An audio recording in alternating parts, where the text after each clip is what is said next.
everybody, welcome back to another video of It Happened Off the Res. This morning my dad and I are headed to Austin to do some native stuff that way.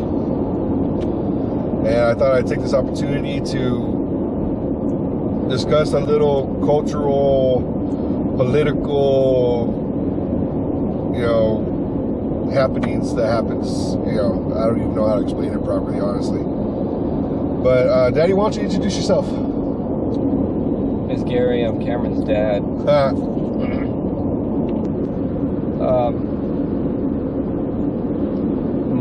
My people are from northeastern Mexico and Texas, and I hold an office in Coahuila, Mexico, as a cultural preservation officer. And currently, I'm in a lawsuit with the city of San Antonio to protect some trees and birds along Breckenridge Park. Yanaguana, for those of you who habla. Yanaguana is a river in the sky, but it's also the river as it flows through Breckenridge Park in San Antonio, Texas. That's how it all began. For those of you who eat medicine, midnight water, that's where it started. So cool. Right. So the thing I wanted to discuss, because a lot of people, this is something that I struggled with. Growing up in the Native American church, being around other natives, and I know some of y'all have heard me express this before, is that when northern natives come down to our country, they don't see us as native. They see us as a bunch of Mexicans, even though some of the younger generation, including some of y'all watching at home, understand that peoples from Mexico are still indigenous peoples all the way down to South America. Y'all, I've seen y'all's posts, I've seen videos that some of y'all express that, but a lot of native peoples come down this way and they don't immediately see brown people as native. Their first thought on brown people in this area as Mexicans, and those two are unassociated. So what I wanted to talk to Dad about was what it's like to be native in South Texas, being raised by a Chicano family, and having the knowledge that he is native, and what made him decide to go down this road rather than this one. So why don't we talk about you mean the Chicano versus the native road? Let's talk about that. Okay. I go first? Yeah. So I was adopted into a family, and my adopted father his last name was Perez, and he belonged to the family of Perez's that at one time were ranchers in this rancheria called Perez. The rancheria was named after the Perez's, which were Lipan Apaches in South Texas, and that ranch provided cattle for Mission Espada during the time of the missions. And so after the missions were secularized, and after the land was sold, all the ranchers, all the cowboys, my great uncles and my grandfathers, and my great grandfathers, after all that shut down, they moved into the little towns of Lytle and Natalia and Somerset, Floresville, and all those Perez's along south of Highway 1604 that goes around San Antonio. All of those Perez's are my dad's family, and my dad raised us, telling us that we were native like him, even though I was adopted. And then in the 60s and 70s, the 70s and 80s mostly, we would travel with my parents, my brothers and I, and to the Raza Unida rallies in Crystal City and to Carrizo Springs, Pearsall. Real quick, touch on what Raza Unida is. The Raza Unida is a united race of Chicanos trying to get, it was a piggyback on the Cesar Chavez and his movement for farm workers. looking for equality in pay and, you know, and the conditions of life as farm workers. Well, the Chicano movement, from what I remember, hitched a ride on that, looking for equality for other things, not just farm workers. This is parallel to the Leonard Peltier AIM movement going on back then. Sure, there were all kinds of movements taking place, and mostly brown people were really disenfranchised by the economics at the time. We still had, you know, Democratic presidents. You know, we still had everything was going all right for everybody else, but for brown people, it wasn't going too well. And you could feel it at home. You could see it. You could feel it in our. You could feel it in our wallets. You can feel it the way that brown people were being like asked to stand at the end of the line. Yeah. Before we were told to sit outside and not inside, but now we're told to get behind at the end of the line, and so that wasn't very satisfactory to brown people. So let's back up a little bit and talk about how a nation of peoples ended up being disassociated with being indigenous to the area. Well, the disassociation is the education system itself, and how it places indigenous people in Texas as, oh, that was a long time ago, or they don't speak their language anymore. Right. There was still a small pocket of Native peoples that managed to survive through the Native American church. My elders were eating medicine. I ate medicine when I was a kid. My grandmother would feed it to me whenever I suffer a shock. You know, they give you some medicine, some tea, and a spoon, and some sugar, and fix you up. And I grew up that with my grandmother. And but then, like a lot of my elders, when they were old enough, they started going to peyote meetings, because those peyote meetings take place all over Texas.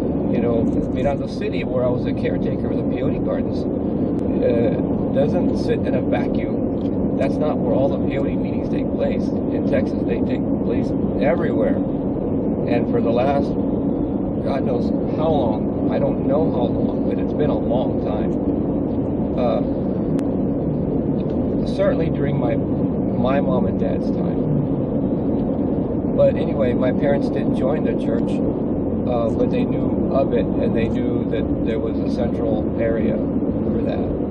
But it was the education system that made it look as though we were no longer here as a people.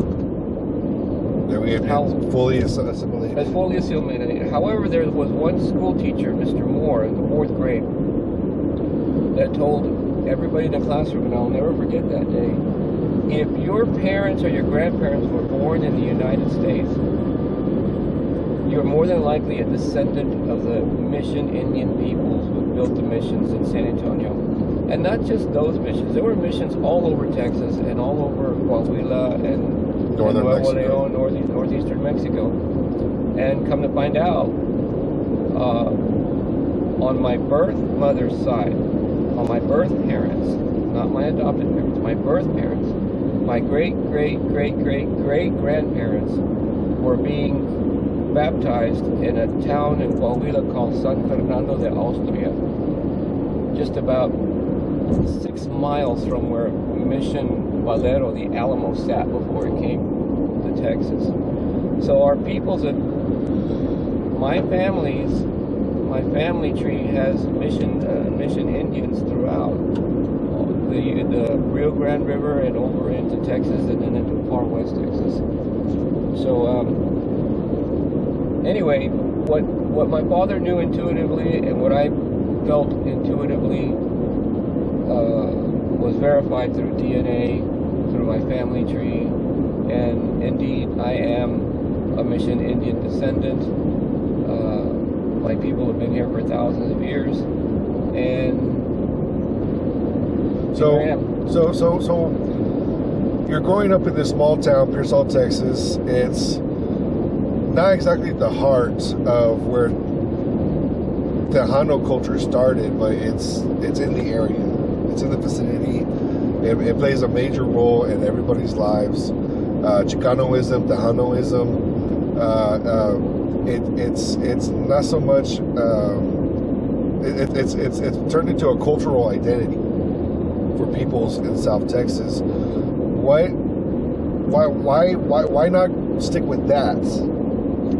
Why go against the grain and decide to say I'm gonna represent myself this way?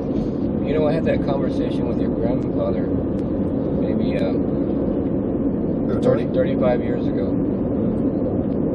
and he asked me, he says, why did you choose to go the indigenous route? And I said, well, I could have gone the Chicano route, I could have gone the indigenous route. The reason why I did it is because it was my choice. I chose to do it, and that's the only reason I can give you. You know, he wanted me to compare apples and oranges, and I didn't want to compare apples and oranges, or the grass is greener on the other side. I just said, Tony, that was my choice, and that's it. That's all I'm going to tell you. You know, I didn't want that conversation to go anywhere.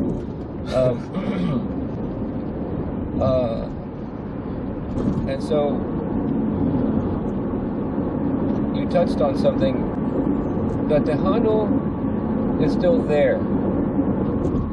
It's still very, very defined, and we still share Tejanoism, like you call it, with a lot of people who enjoyed the Tejano music movement, you know. And Pearsall had the Wishing Well nightclub that was owned by my tío Pachito Trevino. He owned the Wishing Well nightclub, and that was the largest nightclub between San Antonio and Laredo. And so everyone was exposed through him promoting bands, bringing bands in to play there in Pearsall. Huge bands today that are just icons, these bands. And so Pearsall was at the crossroads of Tejanoism when it came to music, and that was the biggest effect that it had. I think the biggest effect that it had on the Tejano music scene.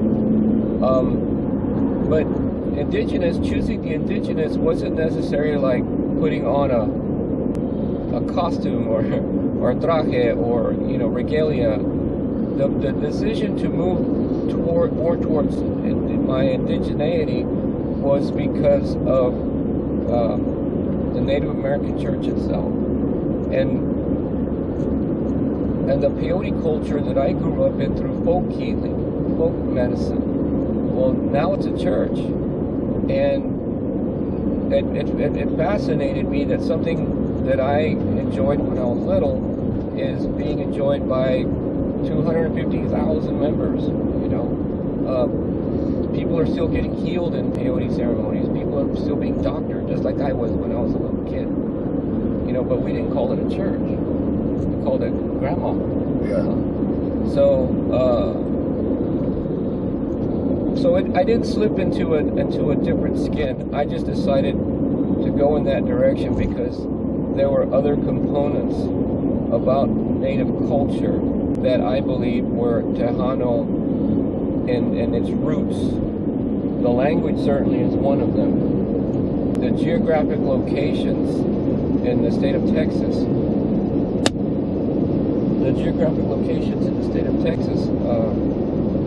That are represented in the ceremony itself. The sunrise, the very first sunrise, the sunrise in any peyote meeting anywhere in the U.S. and Canada. That sunrise took place 6,000 years ago in San Angelo, Texas, at Twin Buttes, looking dead east. So the tenets that survive in the ceremony today have a place on Earth and a place in the stars. Naturally, the sun is the star, the sunrise. But it's that what attracted me to my indigeneity, wanting to look more into our indigenous roots, because that's how I started my life. So how did you argue any of that? Because prior to 5 years ago, we had zero proof, other than the fact that we were brown and that we were from here. We had zero proof showing our lineage or our bloodline or our heritage, or however you want to phrase it, that we were from here. We had zero evidence because you were adopted. My mom's side would only ever admit that we were part native, when they'd been drinking some. And their biggest claim to history is a Scottish relative that crossed the ocean, something like 100 years ago. So how did you fight that? How did you cope with, or how did you explain without any proof? Well, it was first of all, when the family, my father embraced it, my adopted father embraced it, but when the family started at, well, why this and why that, like your grandpa Tony, it was difficult. It came with a little shame, making me feel like, you know what, you're trying to be something that you're not. But I was surrounded by other people like me that had the same hunch. Other people like me that believed, wanted to believe that they were native, and just as native as Comanches or Kiowas, So was it like this empty feeling, like there's got to be more than this. There's something missing. Sure. And it was like a puzzle piece that was missing. Like you're brown, from here, 1 + 1 = 2. Yeah. Well, because what I felt was that, yes, we were very much indigenous 200 or so years ago, but the world moved on without us, right? The indigenous people of North America, Canada, Mexico, they moved on without the Tejano.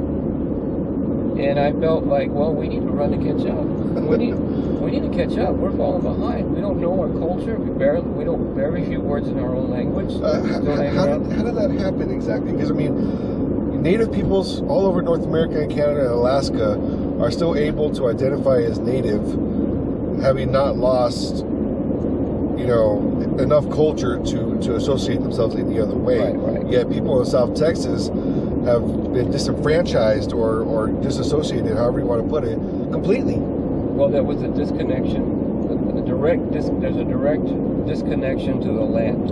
A direct disconnection to the land. Yeah. For example, the land that we loved and enjoyed, Texas and northeastern Mexico, had icons, indigenous icons.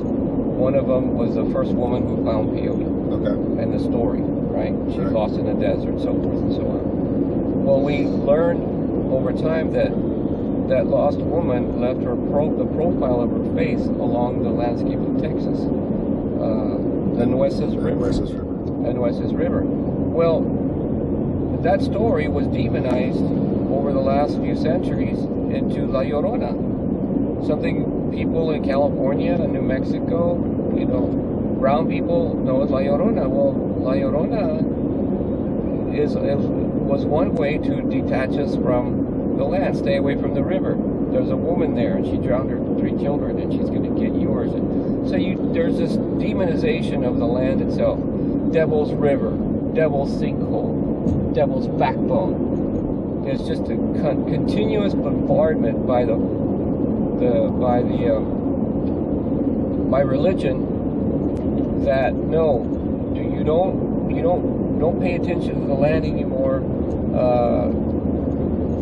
Coupled with light pollution over our skies, can't see the stars anymore, and it's just a complete disconnect. Not to mention what the establishment replaced those things with. We worship the morning star. Well, they gave us the star in the Dallas Cowboys helmet. Look at the Texans, and look at the Astros, and look at the Spurs, and they all have stars as symbols of their franchise. And so that all, and then not to mention, it's very expensive to be a Dallas Cowboy fan. I could never afford to be a Dallas Cowboy fan. You know, God, I hope they win all the time. Yeah. But I can't afford it. Yeah. So, you know, I'll just don't pay any attention to the football games, because that's going to turn me into a fan, and I'm going to have to run out and get the next mug, and I'm going to do this T-shirt, and I'm going to do that. I can't afford it. And then the pressure is, well, I got to go see a game live.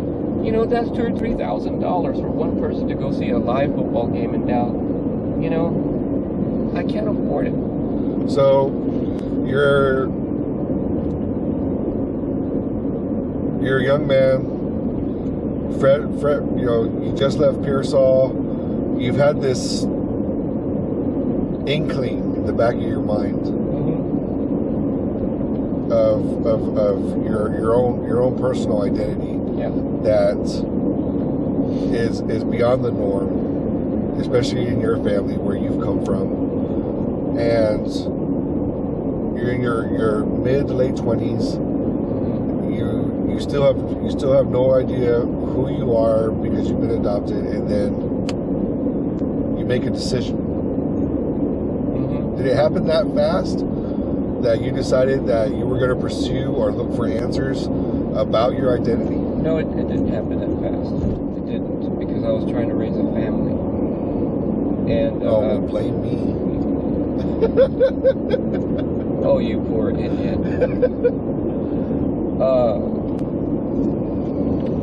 I was busy trying to raise a family, trying to make ends meet, trying to struggle.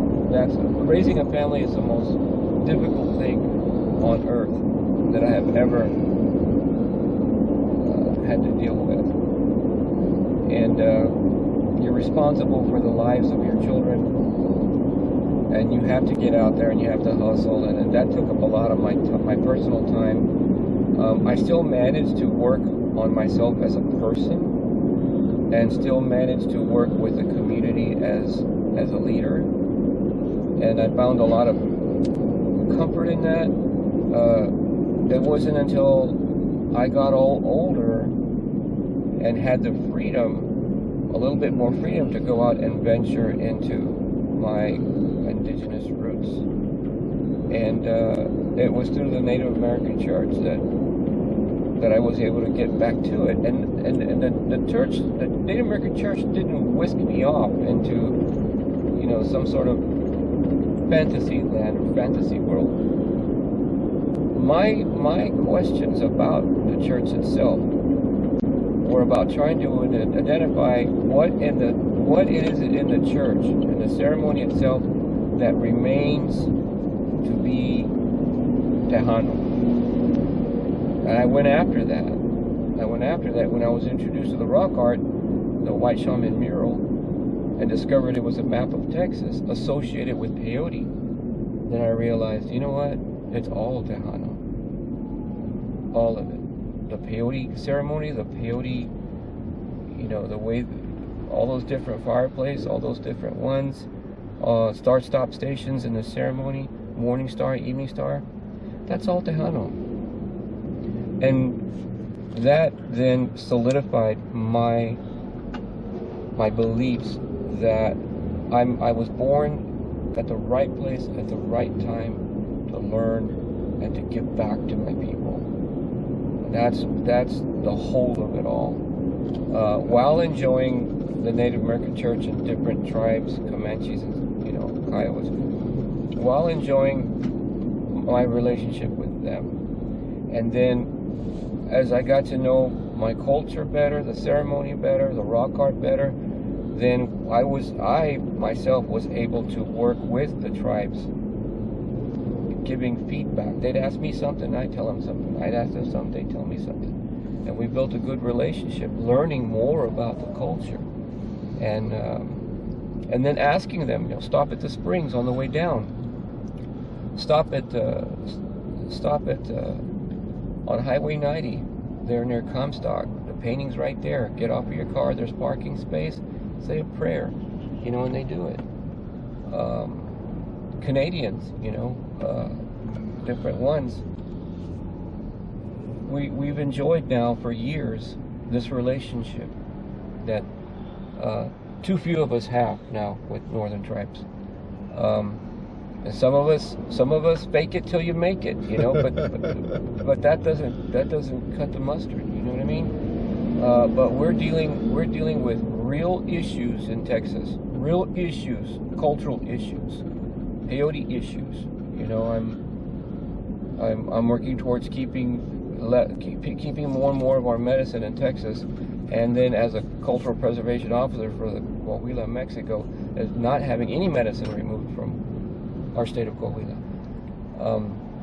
So I'm in and out of a lot of issues, working with a lot of people, and I'm in the mix of it, you know. And it took a long time, Cameron, to get to this place, and I want to bring as many people along with me as possible, more of our own kind. Well, so you've been associating yourself as indigenous, getting more into depth of indigenous culture, especially in South Texas. Your knowledge is growing about Native peoples all across North America. How do you respond, given lack of evidence, when somebody questions you? What is your response? What do you say to them when they look at you and they, you know, you don't look Native. Yeah, you might be brown, but you don't look Native. Right. Or you don't act Native. You don't speak your native language. Right. You're not from a reservation. Right. You know, you're not federally recognized or affiliated in any kind of way. You know what do you do? What do you say? First of all, I know that those are all stereotypes. They're approaching this through a stereotype. And indigenous cultures are unique. Comanches have their languages, we have ours.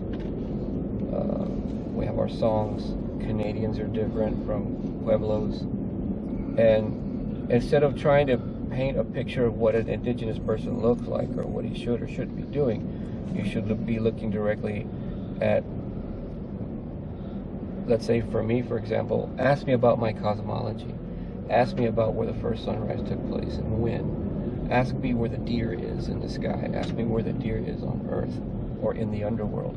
Ask me those questions, and you'll get to know more about the culture and not so much about me, you know, with this issue. But I'm involved in a lawsuit, like I said earlier, and I was heavily vetted by both my attorneys and the attorneys on the city side, and I had to come up with all this documentation to say that I am who I am, and it was easy enough. You know, we've gained enough. Our people's Bacaos, we've gained enough information and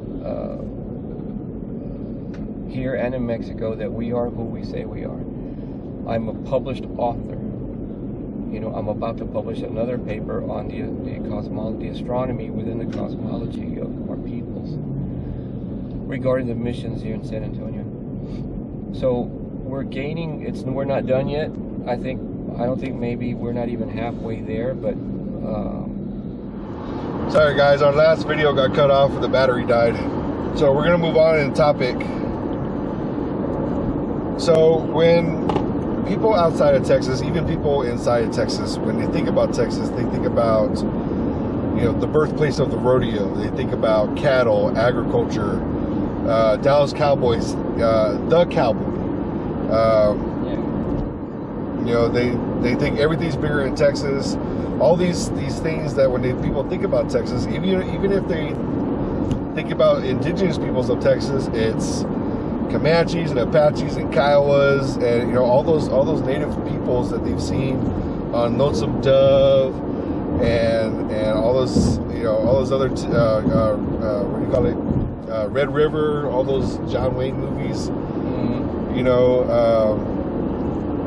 George Strait. You know, when you think about Texas, how do we make our own mark? How do we get people to notice us? Well, first of all, when the Spanish arrived, and then the Texian, and then our culture went underground so deep that most of us forgot who we are, where we come from, and the only thing that survived, any reference back to the culture, is the peyote ceremony itself, and then the rock art out in West Texas. And I haven't had a whole lot of luck getting that cosmological worldview out to where it's palatable. I've gotten it out there. I've done numerous amounts of presentations, and it doesn't catch because it's too far removed from today's society, the way society functions today. The only place where I've had any success where any of that information gets absorbed is through academia, publishing. The Society for American Archaeology, and then the Bulletin for Texas Archaeological Society, and now, you know, whatever paper we can write, the paper we're going to write for the astronomy embedded at Mission Concepcion with the astrophysics department of UTSA. So it's going to make it into academia, and then academia will, in one way or the other, will disseminate that information through a graduate, undergraduate or graduate level degree, but at some point the people themselves are going to have to search it out. You know, it's not working very well person to person. But it's getting somewhere, and it's not getting, in my opinion, it's not getting there fast enough. But that's okay, because the resources that we would need in order to get back to basics, like ceremony and travel, going to sacred places, paying a fee to get in, spending the night in hotels, gas money. It's expensive to be a Huahuiteco. It's expensive. Look at the amount of monies that the Native American Church spends every year to go down to Grandma Amana's house to pray. You know, the people as far away as Canada spending $2,000 and $3,000 just to travel, hotels, so forth and so on. And then being a member of the Native American Church has its own price tag. If you want a prayer service from a major tribe with a major church presence, you're going to pay $4,000 or $5,000 for that service. So it's just expensive. Right now it's out of reach. The information is out of reach to most people. But if the individual really wants to get in there and learn, the opportunity is there if they want. But they have to ask, and they have to be persistent. They have to be tenacious and ready to do business with the reality of what it is to be Huahuiteco. There's a reality, and it's not an easy one. It's very complex, and like I said, and it's expensive. Do you need to return that call? No. Okay. So you keep mentioning peyote culture and the astrological. How would you put that? The astronomy. The astronomy. The astronomy embedded in the culture. So you keep mentioning the astronomy. You keep mentioning peyote culture and the white shaman. Is there anything else that survived the genocide or the appropriation of Huahuitecan peoples? Besides the church or the rock Besides the church, besides the rock art, besides the stars, is there anything else? We don't have our language anymore. We barely know what our own people look like. All of the names of whatever Huahuitecan leaders or chiefs or holy men or whatever, those all names no longer exist. We can't even find them in books. We have no idea what we used to name ourselves as an individual. What I would have called that man or called that woman, what their name would have been. None of that survived. Right. Is there anything else that we could, help to bring our culture back? First and primarily is just get to know the language. It's recorded. It's recorded and safely kept at the Smithsonian in Washington, D.C. It's a precious thing, our language. And one of the things I want to say about that is, I know that there are groups out there that have language programs, Qualitic and language programs. And it's good to know the words, it's good to know their meaning, and then the inflections thereof. But the fact of the matter is that to learn the language is kind of hard to justify learning the language when you're learning a language that has no word for a lot of common things that we have today. Okay, but to learn the language, to say, hey, I'm going to go to H-E-B, I'll be right back with a 6-pack of beer, is a misuse of the language. The language needs to go back into the cosmological worldview, not the common everyday way of living. You know. So not like the way Navajo or Utes or Pueblo is spoken today, where in general conversation. Well, you know what? There's not enough of us today to hold a general conversation. This is just my opinion, right? I'm nobody's boss. I'm in the opinion that if you learn the language, learn it within a ceremonial and cosmological context, not just to speak it on a daily basis. You have to return the language back to its foundation, which is the land and sky dynamic. Without that, then you're just talking. You're not. You're using the words, in my opinion, you're using the words too loosely. And so our language, our Coahuilteco language program, teaches the songs and what they mean in a ceremony first, before the people bring it up in a daily conversation. You can say, like Namanat's good, Yomanat's all good. Okay, that's all right. But I personally don't care for getting into a conversation about how's the weather. You need to apply the language back to its origins. When we remove yourself, remove your ego and your thoughts about those sorts of things, and look at the cosmology. And the cosmology exists. It exists in science. It exists in rock art. It exists in the ceremony. So South Texas is unique in what it's unique in the different cultures that are in the area. So for one, Texas is considered, not by the other states, but historically considered southern. Yeah. Okay. So you have the southern influence, southern charm, southern hospitality, all that stuff. South Texas and Central Texas was also settled by a number of German families. And then you have the influence of Mexico, which is just right there. And then you have cowboy culture. And you're from a small town. You grew up around a bunch of ranchers, rancheros, around Tejanoism, and all these things that you can relate to. Is it difficult to? I don't know if that's a fair question, but being indigenous by what's the term?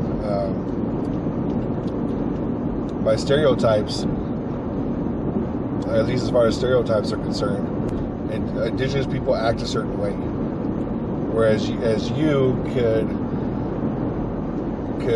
walk into a small town and you can act country, you can talk country. Yeah. We grew up eating, I know I did grew up eating things like what's that dough and chicken thing? What's it called?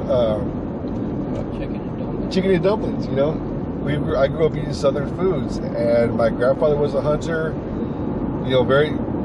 My family is very country. Mm-hmm. So it's not just that they were brown or Tejano or Mexican, but they were also country folk.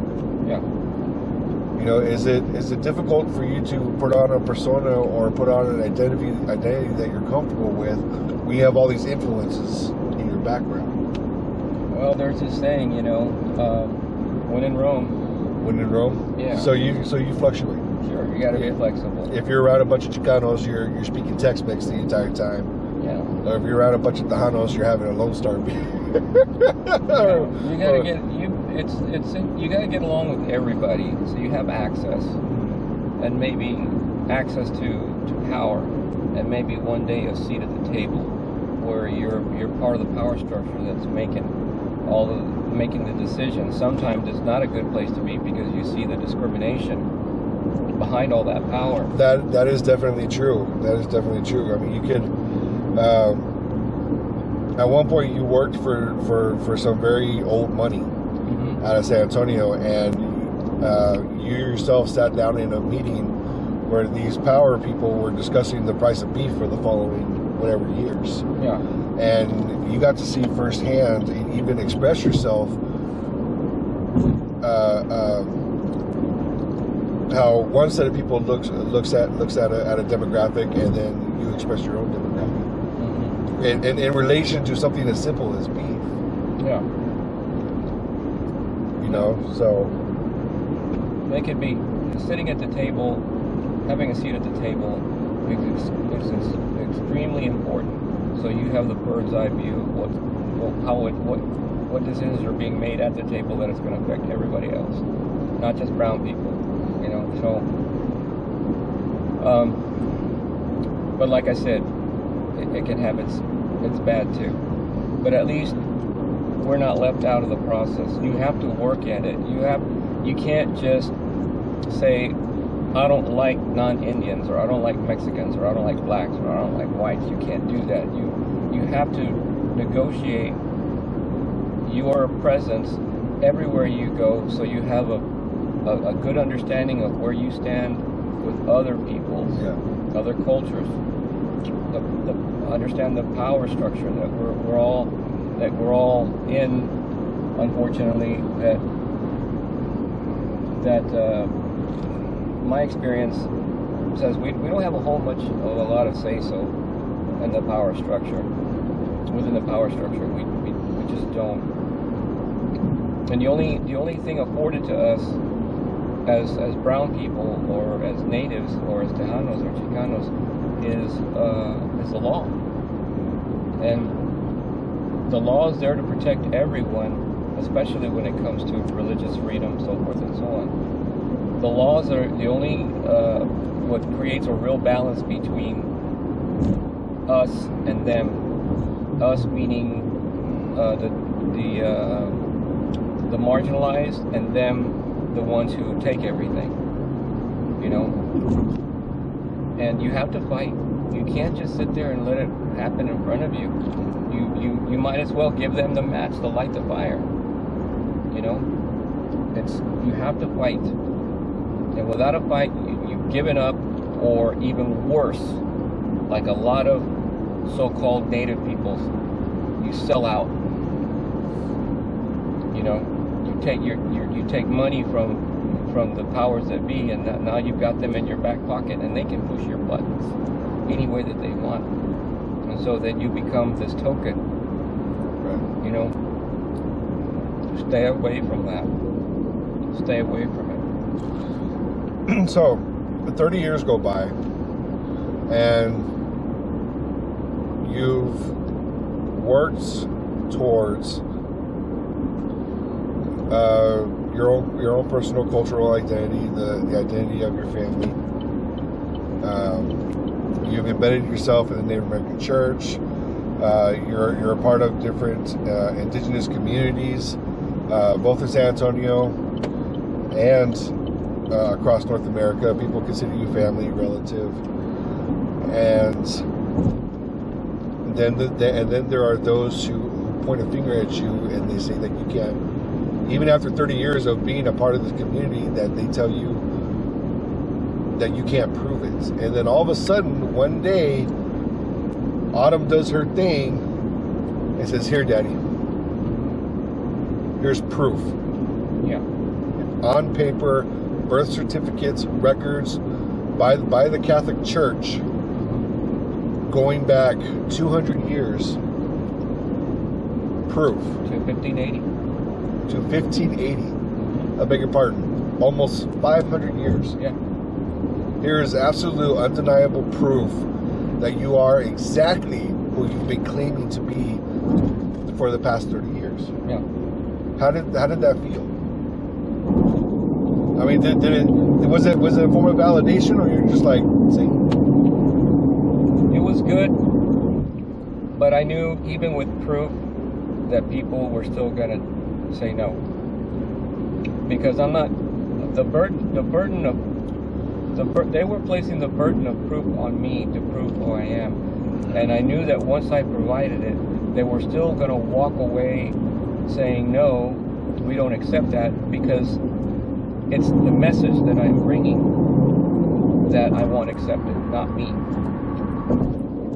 The message itself is that history in the state of Texas, the written history of the state of Texas, is incomplete, and in some ways it's false.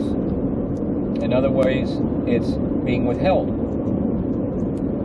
from us. And so, irregardless of, I'll give you an example. This lawsuit that I'm involved in is a lawsuit over my freedom of religion, the First Amendment, freedom of speech, freedom of religion, right? That law is there to serve any U.S. citizen, okay? My laws have been violated by the city of San Antonio. My First Amendment rights have been violated by the city of San Antonio. I just happen to be native. I just happen to be indigenous. You know what I mean? Yeah. So it's not my identity here. It's my rights, freedom, my First Amendment rights that's being assaulted here. So even though, and I would, like I said, I was held heavily vetted through this lawsuit. Even though I came up with all of the proper documentation, DNA, everything, all the way to my office in Coahuila and my status as a chief of the Bacagua peoples, that didn't matter to the court. To my attorneys, I'm sorry, to my attorneys. It didn't matter to my attorneys. What mattered was that my rights were being violated. And so, providing that, like I said, once again, providing that information was only there to serve me and not really anybody else. So, at the end of the day, it wasn't about is Gary Pettis indigenous. It was about is Gary Pettis not being allowed to pray the way he wants to. Freedom of religion. At the place, the location where we know a particular tenant in the ceremony came from. Yeah, that's very important. That removes me and my documentation. Really, kind of put it aside. Let's look at the real issue here. It's not that Gary is indigenous or that can he prove, and that's not even supposed to be part of the law. You're not supposed to have to prove these things, but the city of San Antonio thought that I had to be vetted. Well, see, that's the other side of that, is that native peoples in San Antonio don't have enough of a presence to create those kind of laws. Whereas, like Four Corners area, you are on indigenous land of indigenous origin and federally recognized, so you are afforded very specific rights that the government cannot touch. We don't have that same protection here. No, we don't. Yes and no. We're protected as peoples, as peyote peoples, under the Texas Administrative Code, which had to be amended to accommodate Canadian Indians who had joined the Native American Church. Okay, that was done back in the 90s. And so, because we're Tejanos and because we're not going to traffic it across state lines, the Texas Administrative Code's amendment to the federal law includes or says the federal law and or members of a bona fide Native American church and of quarter blood descent. Now, you can't prove quarter blood You know, the federally recognized tribes don't recognize non-federally recognized Indians as being able to measure their quarter blood. You know what I mean? As long as you're not federally recognized, that quarter blood just gets thrown out the window. Right? So we're protected under the state law, but not the federal law. As long as the Canadians continue to be members of the Native American Church, then we're still protected under the same law within the state of Texas.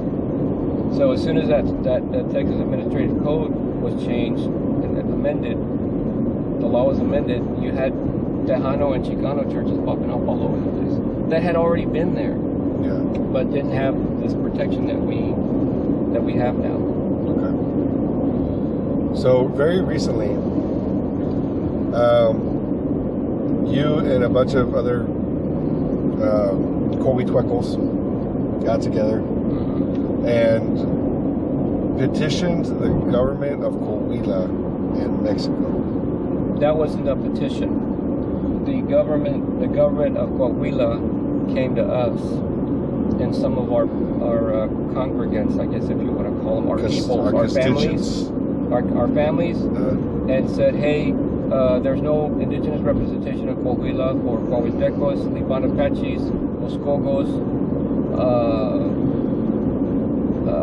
Kickapoos. That was hard for me to believe because Kickapoos have dual citizenship, but they're not represented by any indigenous government in the state of Coahuila. So one of our elders, Happy, was tapped to become the governor himself. And so he was supported by the state of Coahuila. He was supported by other governors in other states in Mexico. And then and then he had to travel to Oaxaca, where the indigenous governance for the entire country of Mexico sits, in Oaxaca. And of course, he was introduced to the Grand Jefe himself. You know, I don't have his name right now. But he tapped Happy to be the indigenous governor for the state of Coahuila, and then Happy had to put a cabinet together of peoples to deal with different government offices in Coahuila as a state. And I was the third one picked in his cabinet to be the cultural preservation officer for the state of Coahuila, the indigenous governance of Coahuila. And that it happened so quickly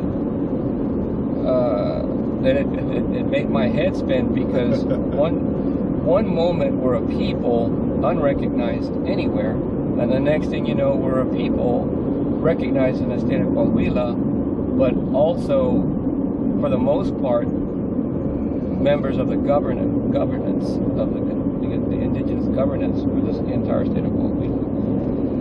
So that those offices now, those chairs, that cabinet is going to be filled for the most part with Coahuiltecos. And we're just going to move forward getting with government entities, even federal government entities, the governance of Mexico itself, and start hashing out, you know, they're having conversations about, you know, the use of peyote within the state of Coahuila or Tamaulipas or Nuevo León or Chihuahua.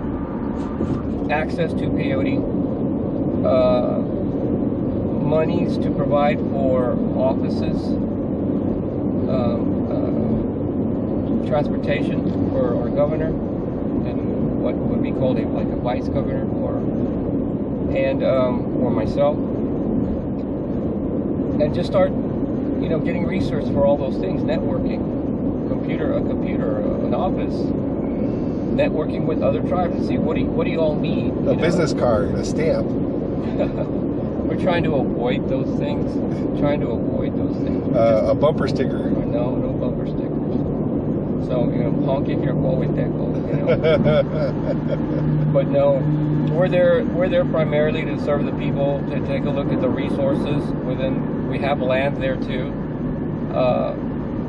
and we're there to look at how to help indigenous peoples get access to resource, water, the culture itself, cosmology. So how much of the population of Coahuila identify as indigenous? I mean, obviously those of you who don't know, Mexico is not just full of brown people. There's Jews, there's Germans and black people and Asians. Being Mexican is a nationality. It's not an ethnicity. Just like being American is a nationality, not an ethnicity. So when we talk about being Mexican, we mean indigenous ethnic. So how much of the population in Coahuila actually identifies as being indigenous, not just Mexican? Well, if you look at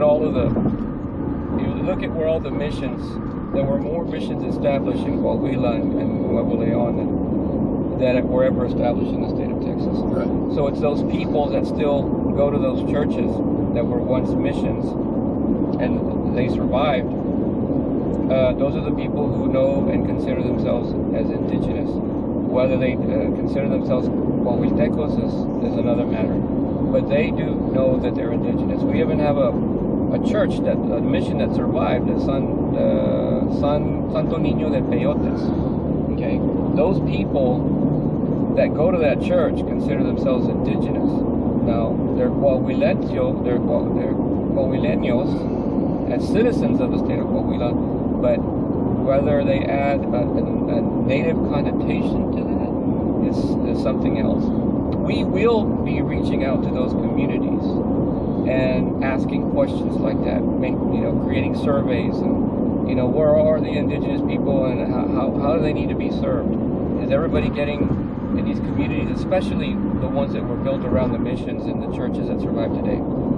Do they have all of their needs? Do they have, water? Do they have electricity? Do they need access to internet?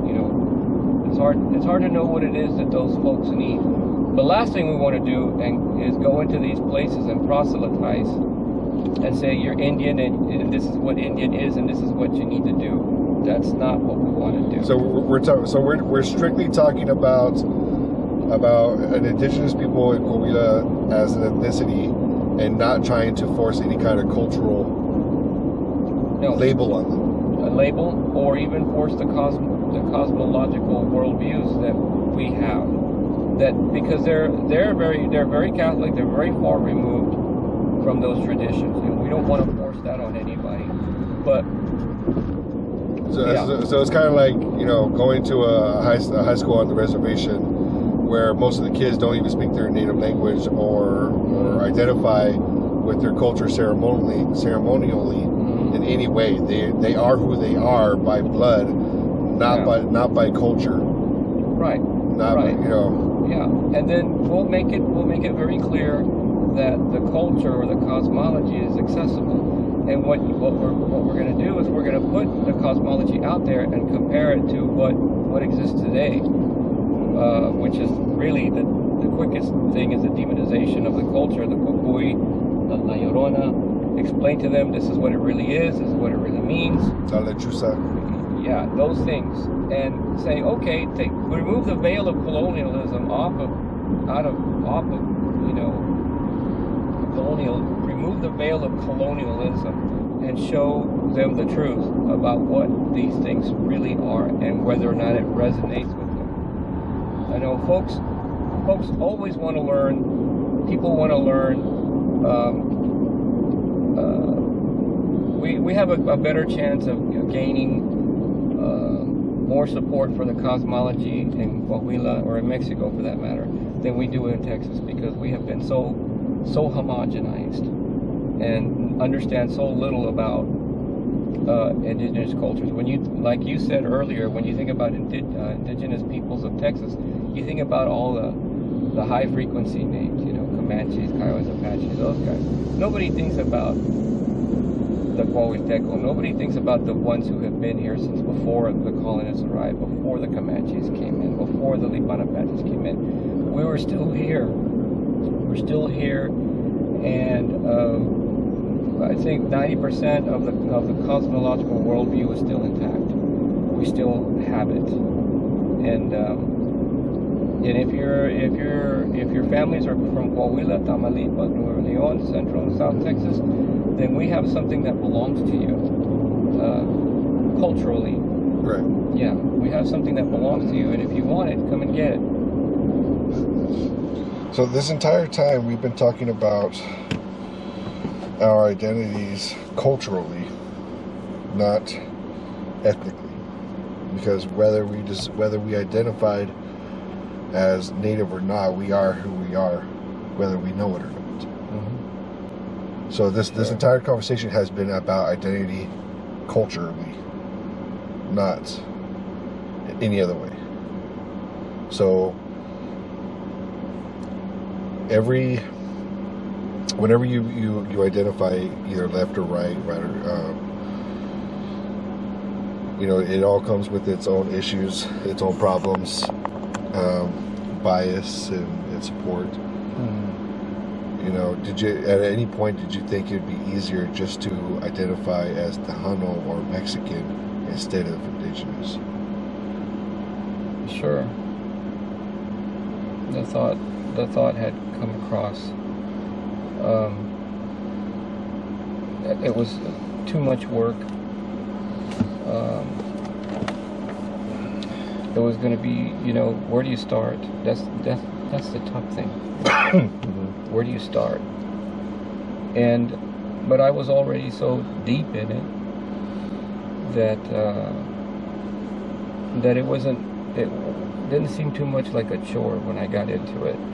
I began to enjoy it more and more as I began to learn and understand our peyote way of life, what it means to our people, that it's something, for example, there's something in our culture that we know now today that you can actually put your hands on and use it every day. It's a tool. And that tool makes the culture itself normal. If you use that tool every day and understand it every day, it gets easier and easier every day, month, year. You begin to realize that our culture is accessible through this tool, and it's our calendar. And if you learn how to read our calendar from one day to the next, then you begin to immerse yourself. That allows you to immerse yourself in every other way. For example, let's say the difference between the air that we breathe, where we live, let's say we're standing at the edge of the ocean, Yeah. right? And you're standing on the beach and the wind is hitting you, and the complete and total opposite of that is the ocean itself, the water, its depth, right? So how do you go from one extreme to the next? Well, you learn how to scuba dive. Okay? And so scuba diving, the tools used in scuba diving, the first and second stage, your regulator, the tanks, your weight belt, your BCD, your fins, your mask, all of that are tools that take you down. They can take you down to 100. Let's just say, regular diving, 100 feet underwater, right? But in order to do that, besides having the tools to do it, you also need to be able to do the math regarding, excess of nitrogen in your body. And then you apply that math to your dive as you ascend to the surface from the bottom up. And so the tool that I'm talking about, this math that I'm talking about, helps you explore both the world that we know now and the past, and even the future if you want to go that far. So our world, our Qualitecan cosmology is very accessible because of this tool, mathematics. You know what I mean? Sure. Just like scuba is, SCUBA is to exploring both the upper world and the underworld. You know, and that was the most priceless thing that we gained from our research. That you can actually hand over a tool to somebody and immediately start thinking and being indigenous to this land. And the people who gravitate towards this the most are women, because it involves mathematics, and it involves, if you want, birthdays. Well, and I'll give you an example. You have the rock art, the White Shaman mural, Napaco, right? And it's a 4,295 year calendar that starts up again when you get a new North Star. Well, if you learn how to read that painting as a calendar, you can keep up with birthdays using the painting. You can keep up with anniversaries. You can pick with births and deaths. You can go back using starry nights. You can go back in the 1730s and 40s and look at the skies, and then look at the painting and find the very same day in that painting 300 years ago, and keep up with time that way. That is the most, the Coahuiltecos now have access to that, and that is the most priceless thing I think we were able to walk away with during our experience. So as far as the people are concerned, and I know this information isn't readily available yet. No, not completely, not totally. So it's as descendants of Coahuiltecos, we are now able to identify ourselves indigenously, culturally, and now religiously. Sure. You know, because there's people, I mean, y'all know this. Native peoples, y'all identify as native, but are y'all religiously native? Or are y'all culturally native? Or are y'all just native by birth? Mm-hmm. You know, you can be one or the other or all three. Whereas we are starting to get to that point where we can both say, I am Native American, indigenous, I am culturally indigenous, and religiously, spiritually, linguistically indigenous. Uh-huh. You know, we can choose to be one of those three or be all three at the same time. You can. Some people. Well, just like I said, whether we decided to act native in public, or act native privately in ceremony, if we chose not to do those things, at the end of the day, we go to sleep and we're still indigenous to this land. Sure, you're still indigenous, but if you don't take advantage of the land, star, and cosmological research, or the stuff that's out there, if you don't take advantage of it, then you're letting it go. You're wasting all that. You're wasting all that. You know, you may as well just, you know, be white.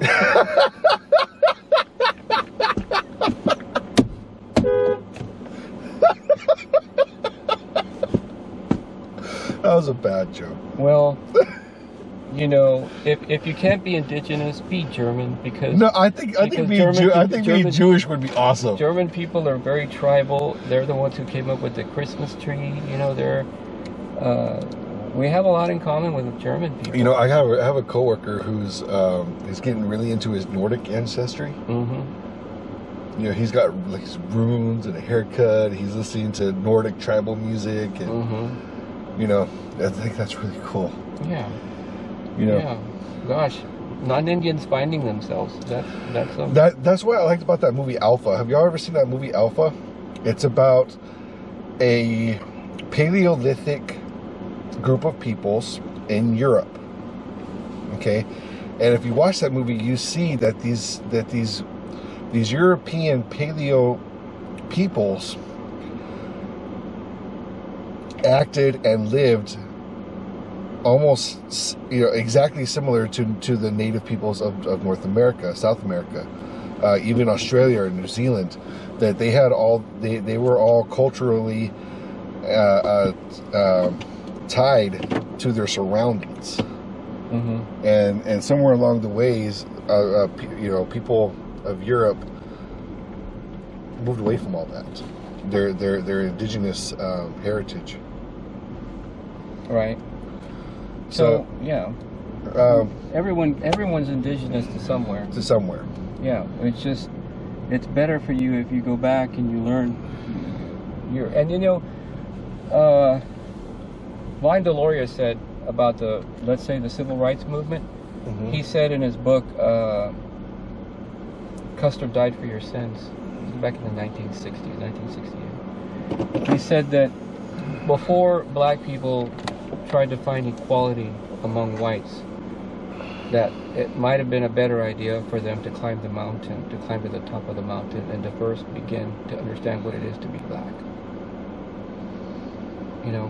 And that really resonated with me, because unless I know who I am and where I come from, I can't move forward and lead a movement like something like that. And thank God. Well, thank God I am where I am in my life as a Huahueteco, that I can stand and defend sacred space now. I've been a keeper of it. I've even helped create it. Now I get to stand in federal court and defend it. To me, that's the ultimate payoff for making the decision that I made a long time ago to go more on towards the indigenous side of who I am and where I come from. Right. Mm-hmm. Okay. I think that's all the questions I had. I know this has been a long video, but I wanted to try to get it out there. Not necessarily Huahuetecan history, because I don't think we cover any of that. Mm-hmm. But what it means to be indigenous from South Texas, mm-hmm. and the struggles that we go through living in this cultural crossroads that we live in. Yes. So thank y'all for watching. I hope y'all enjoyed the video. We'll catch y'all next time. Peace out.